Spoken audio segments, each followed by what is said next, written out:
Tonight, mortgage giant Freddie Mac is posting its worst loss this year and slinking back to the American taxpayer for another $6 billion handout to keep it afloat. This after Freddie's regulator approved, are you ready for this, a $12.8 million bonus package for executives who run the joint and at its sister company, Fannie Mae. Taxpayers aren't the only ones who are outraged by this news. Senator John McCain lit up the Senate floor earlier today with some scathing words for the twin mortgage monsters. That Fannie and Freddie Mac are synonymous with mismanagement, waste, outright corruption, and fraud, and their federal regulator has the audacity to approve $12 million in executive bonuses to people who make $900,000 per year.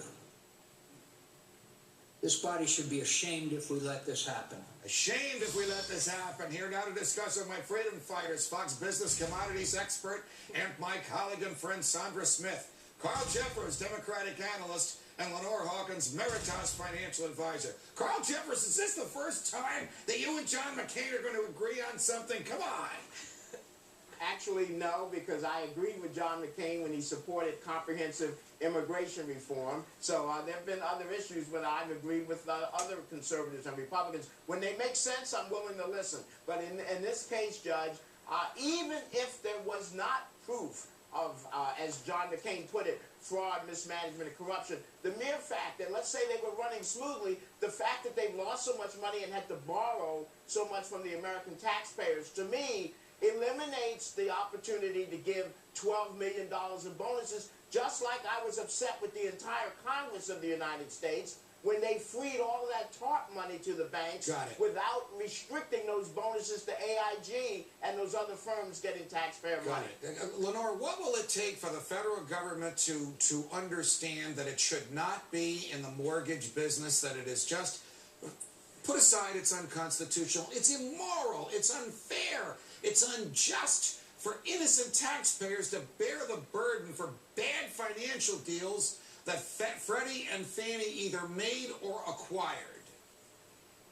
Well, and this is, Fannie and Freddie are just a symptom of a consistent problem in government in which our government seems to think it always knows best. Government decided that more housing was better, so they made housing more affordable, which means they subsidized it. By subsidizing it, they made prices go sky high, and with that needed more and more loans. So what was it, by 2006, Fannie and Freddie had 52% of their loans were subprime. That's outrageous. But the government chose to do that. I'm not sure which is worse, that we have to bail them out to a tune of another $6 billion, or that the clowns who caused us to bail them out to another $6 billion are entitled to $12 million in bonuses. Look, I'm the first one to, defend bonuses, but bonuses when there is success and hard work and a company is prospering. Judge, clearly, these are companies where the government has had to intervene. The taxpayer is clearly on the hook now for the tune of $141 billion. I am going to quote Bill O'Reilly, and I'm going to say this is bonuses for pinheads. This is absolutely absurd. You're allowed to do that on this show. We welcome it. Tonight's Freedom Watch is learning that your Food and Drug Administration plans on spending $600 million of your taxpayer dollars on an anti-smoking campaign that the FDA says will target, are you ready for this, youth, minorities, gays, the military, and people with disabilities. Where the heck is that list from? That means the government is not only burning a ton of your cash to fight a health hazard already widely known and reflected in dwindling tobacco sales, but it's targeting groups of citizens in what has to be the most insensitive federal nanny-state scheme in years. I know you agree with me on this one, Carl Jeffers, don't you? Well, you know a lot more than I know, Judge, because I can't come along with you on this one, but we've been traveling down the path a little bit today, and I enjoyed that with John McCain, but we have to separate here.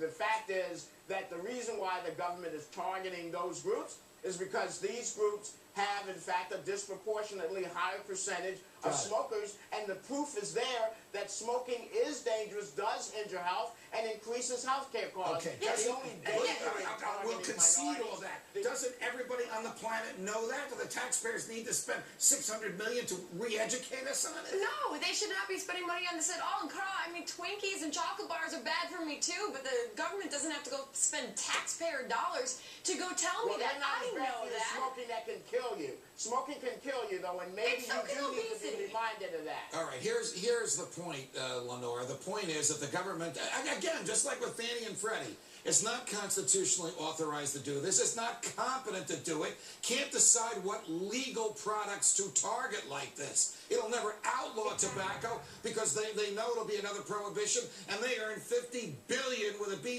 year, with a billion with a B every year in taxes on it.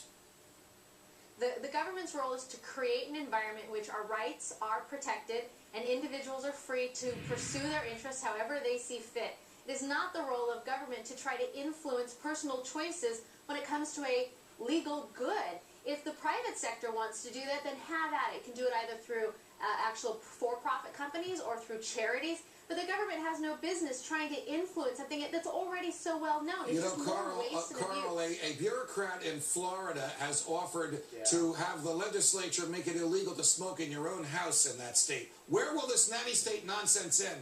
I'll give you the last word. We've got about 30 seconds. Okay. Well, thank you, Judge. I don't agree with that because, you know, there's no reason to ban it in your private home. We're not talking about banning smoking. We're talking about spending money to make you more aware of the cost. And when you talk about personal choice, this is a personal choice that is costing all of the taxpayers because so many of the smokers wind up having to go to public option choices for health care, which increases the cost for all of us. If the government is can never make gonna these learn. people spend less, it's positive. All right, Carl Jeffrey, Lenore Hawkins, Sandra Smith, it's always a pleasure. Thanks for joining us.